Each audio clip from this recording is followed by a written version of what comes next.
All right, let's take a look at image classifiers. So again, this is a pretty basic category. This will be like hot dog, not hot dog. We'll see. I doubt there's actually a model like that on here. But again, remember that this will allow us to upload an image, and we'll get a class back from it. And we'll kind of want to check to see as we go through this, like what image or what classes actually are available. This is going to be really important as we go through this. So just keep that in mind as we go through some of these models. So I'm finally learning how Huggingface works a little bit. So let's go to tasks. So you can find tasks all the way at the right here under website tasks. And again, this includes all of the different sort of like major categories of different models. So we'll go under computer vision and we'll go to image classification. And here you'll see a little bit of information about image classification if you want to learn a little bit more. There is a demo example right here. So actually, let's maybe run this demo example really quickly.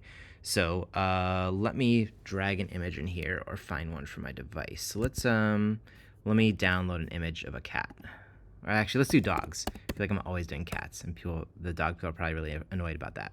So let's just grab one of these images.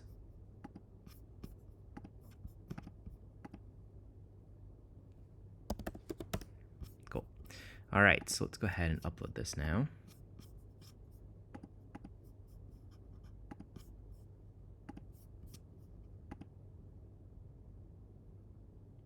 You'll see, really interesting. I don't know what an Appenzeller is. Let's look up what an Appenzeller is. Okay, it looks like it's a type of cheese. Let's do Appenzeller dog. Yeah, that looks pretty close. I guess it's an Appenzeller puppy. So one of the really interesting things here is, like, you'll notice that this particular model, we can dig in and figure out what this model actually does for classes. But this does not give us if a thing is a dog. In fact, this will give us if it's a dog breed. And again, you kind of want to think about what model you're looking for, right? If you want a model that only defines cats versus dogs, you probably want to find a model that only has a dog versus cat class, because otherwise you have to get really complicated with the labeling here, right? You're gonna have to figure out like what all the dog breeds are and then like transfer that into a class of dog. This is kind of the challenge with image classification models, is some of them will give you a lot more than you want, some of them will give you less than you want. You're gonna have to find either one that makes sense for you or train your own. So if I go in here and click on this little link up here, this will point me to the model that this uses. And if I go through here and read through here, I'll see it starts on ImageNet 2012, which is 1 million images, 1,000 classes. Actually, it looks like it starts on ImageNet 21K, which is 21,000 classes, and then it's fine-tuned at a smaller 1,000 class. So to actually find what classes this uses, usually what you need to do is type in ImageNet 2012, and then let's do classes. And sure enough, it looks like someone has kindly enough grabbed our class map here. And these are all the classes that are in this model. Now, let's see what I get if I look for person. Or let's try human. So a really funny thing about ImageNet is it does not check for humans. So again, this is kind of one of these tricky things where it's like, you might find a model that gives you lots of options, but doesn't include the option you're actually looking for. This is kind of one of the frustrating things about image classification, and this is where quite often I recommend people just train their own. And I'm hoping to get to a video on training your own. Unfortunately, the tool that I previously used, which is a Huggingface tool, has been changed a lot. So I need to record a new session for that. So that might take me a little bit of time to get there. But I will include a video on how to train your models, because I think training image classifiers is actually fairly easy, and at this point, like, not that long of a training time. So I think I'll cover that in a little bit. So let's go ahead and go back, and now let's find another image classification model to use. So down here, you know, as you scroll through, you will see there is a section called Spaces Using Image Classification. Now, the thing I find frustrating about this particular tool is they don't really include that many spaces. So it's like, you know, you only get one here, and you don't really get to find any others. Now, you could go up here and do image classifier, and you could see all spaces that are image classifiers. So let's go to see 23 spaces. And it looks like we've got a couple here. Now, again, I always recommend that you kind of avoid the ones that say error at the top here. that either means they're using old code or something else was weird about them. And you will likely run into similar issues with your own, like trying to use it. So kind of avoid those. I'm not going to run the not safe for work image classifier because that's going to get me banned from YouTube. But you can imagine what that does. And if you want to try it, be my guest. But you don't need to share images with me if you're using that. Let's see. Let's PyTorch image classifier. Let's just see what this one is. This is a Keras image classifier. So again, the downside of Huggingface spaces, if they're not particularly well done, you might not know what classes are even available to them. So let's click on Keras image classifier and let's open this up. Oops, I don't get any information there. This is the other challenge I find with Huggingface is like, I want to get to the model of this, but it looks like I can only ever get to the space. So let's just go ahead and open this and see what we get. So if I upload this banana, I get a banana orange mortar. I don't a mortar, like a mortar shell or like a mortar and pestle. I don't know what that is. If I click on this, I get a convertible, which is wrong, a beach wagon, or a racer. I'm just going to look and see. If I go to files here, let's see if I can see what data set I get with this, or what model I get with this.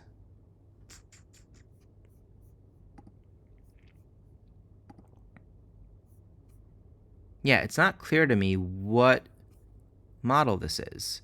So I'd have to maybe type in Keras image classifier. And I want it, Keras.io. Let's see if they give me more information here. They do not. So this is, again, kind of the challenge of these tools. So let's instead go back to our spaces. And actually, let's go back all the way to image classification. Now, one thing I want to show you how to do is actually how to convert a model into a Hugging Face space, because you're likely going to have better results if you do that. So let's go ahead and hit Browse Models. And you'll see here that there are a bunch of different model names. Now, they will often include something like ResNet 50 or VIT. So VIT stands for Vision and Transformers. That's just like a type of model. You will sometimes see something like Sci-Far 10. If you see the word Sci-Far 10, that is an actual like model, or that's trained on a data set called Sci-Far 10. And if you look that up, you can actually see what the classes are here. So let's try that. Sci-Far 10. And I want Sci-Far 10 classes. Okay, so Sci-Far 10 gives me airplanes, automobiles, birds, cats, deers, dogs, frogs, horses, ships, and trucks. So if I want dogs versus cats, this actually might be a good model for me to start with. So let's go ahead and click on the Sci-Far 10 model here. And this has been fine-tuned on Sci-Far 10. So the way to turn this into a Hugging Face space is to come over here and hit Deploy, and you'll see a section called Spaces. Now, the one thing I'm not sure about, I pay for Hugging Face, like I pay like a monthly fee. I think that means I get spaces at either a discounted rate or for free. If you don't pay, it might ask you to pay for a space. If that's true, just let me know. And what I can always do is I'm always happy to like make a space for someone so they can play with it for a day or two. But if you click on spaces, you'll see here that it says all this stuff that you don't need to worry about, and then you'll see create new space. So let's go ahead and click on create new space.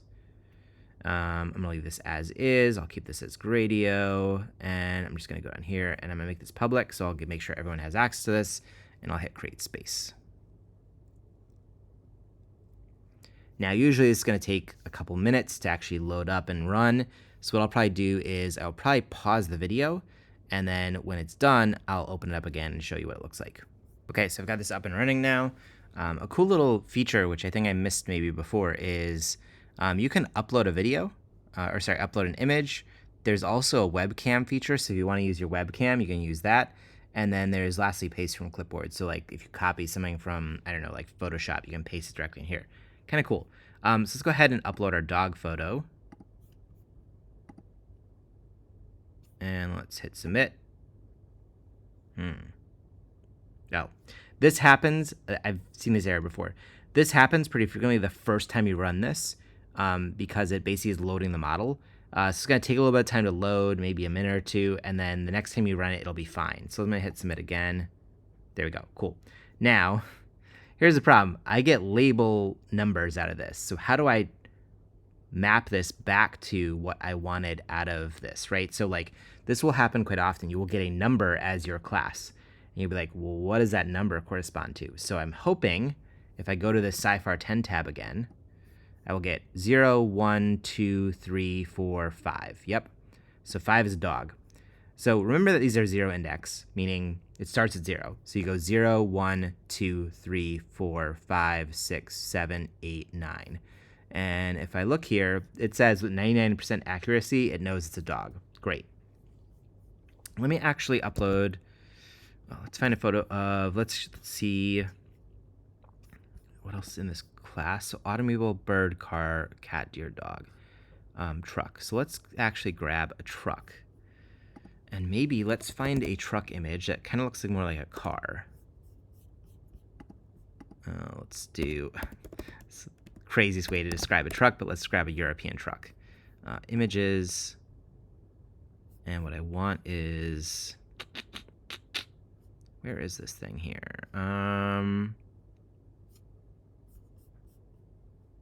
European car truck. I don't know why I'm typing this in like this, but let's just see what I can find. Everyone knows what I'm looking for, right? I'm looking for something kind of like this. Let's just use this image. Let's go ahead and open this up. And, man, I just want the image. So let's go open image.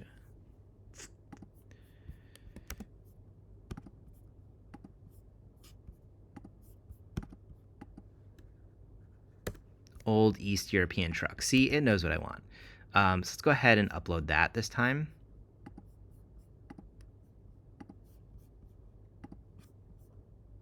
And let's hit submit. And this time I get label 9. Now, what did label 9? Label 9 is truck. I was trying to get to something that was both an automobile or a truck, but clearly this one is a little bit too truck-like. But still, with pretty good accuracy, you get that this is a truck. Now, again, remember, because there's less classes in this model, you're more likely to get higher accuracy rates. Whereas with something like ImageNet, which has 1,000 classes, and a lot of them being dog classes, if you upload a dog that doesn't have like really distinct features, sometimes it'll give you back 4 or 5 different dog types. And in that case, you're gonna have to decide what your threshold is for your classification, right?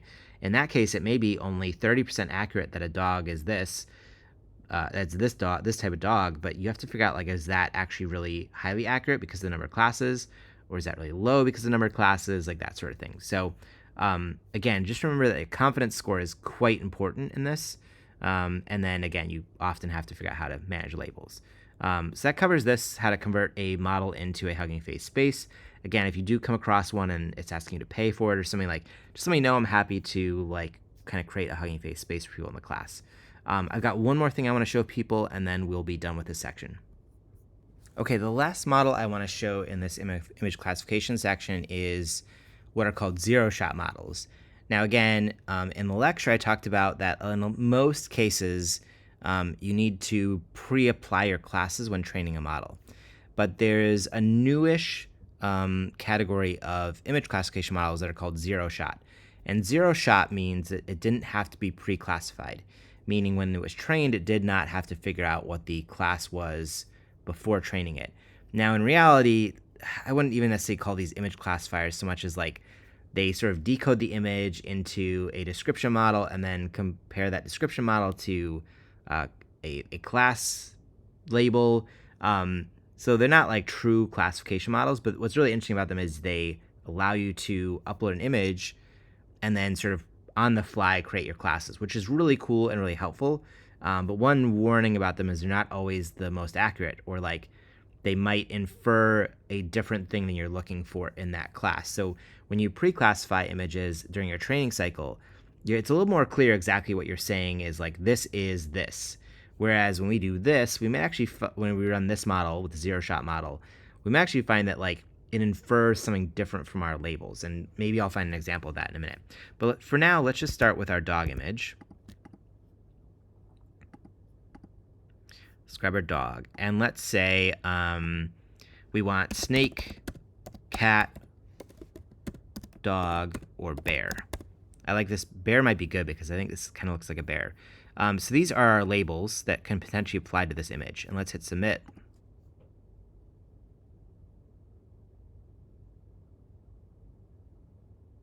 We'll see how long this actually takes. It never takes as long as it says it's going to take. It always takes a little bit longer. There we go. So it says it's 99% sure there's a dog and 1% sure it's a bear. That's pretty great. Let's grab another image here and sort of maybe see if we can find... Well, actually, this is a great... Okay, this is a good example. Let's use our European truck. And let's say truck, blue, tire, window. Now, for this is kind of weird because this technically applies to all of them. So how is it going to classify that with these categories, right? This is kind of the downside of zero shot, is if you don't say ahead of time like how you're trying to apply these, it can kind of get a little messy. Now, obviously, these are kind of weird categories, right? Because I wouldn't necessarily like apply these one-to-one, right? Because you have a blue truck, a green truck, a black truck, but like you wouldn't apply those all at the same label. But this is a kind of example of like where you might get creative, or like you have some weird example where you do need to sort of use these definitions. So let's go ahead and hit submit and see what we get from this.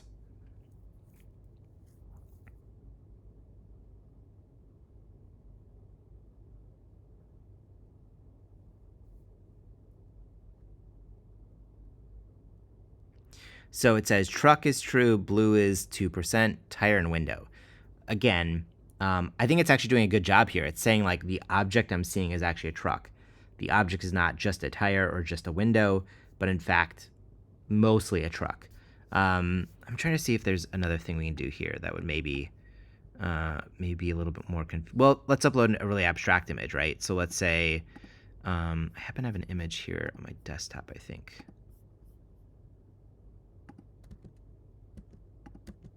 Yeah, so we got this image, which is pretty abstract. Clearly it was made at some point from a leaf, but let's go ahead and see what we get from this. So let's go ahead and type in holly, leaves, berries, art. Let's just throw that in there and see what decides this is.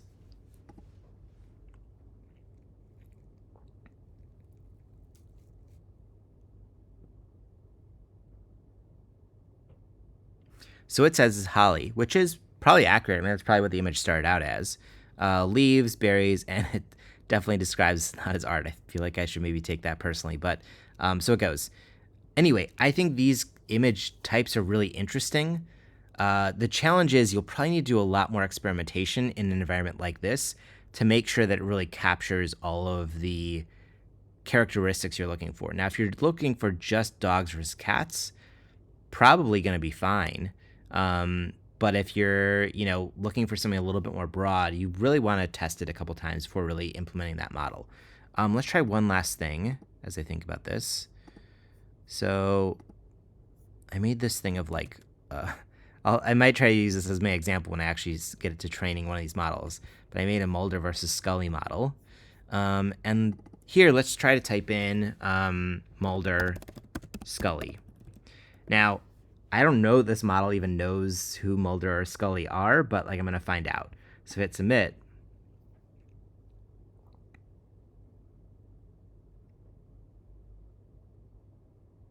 Interesting enough, I think it might. Now here's another funny thing. What if I said cat or dog? Now clearly, like, this is not either. So how does this classify this? It's probably going to pick one or the other, right?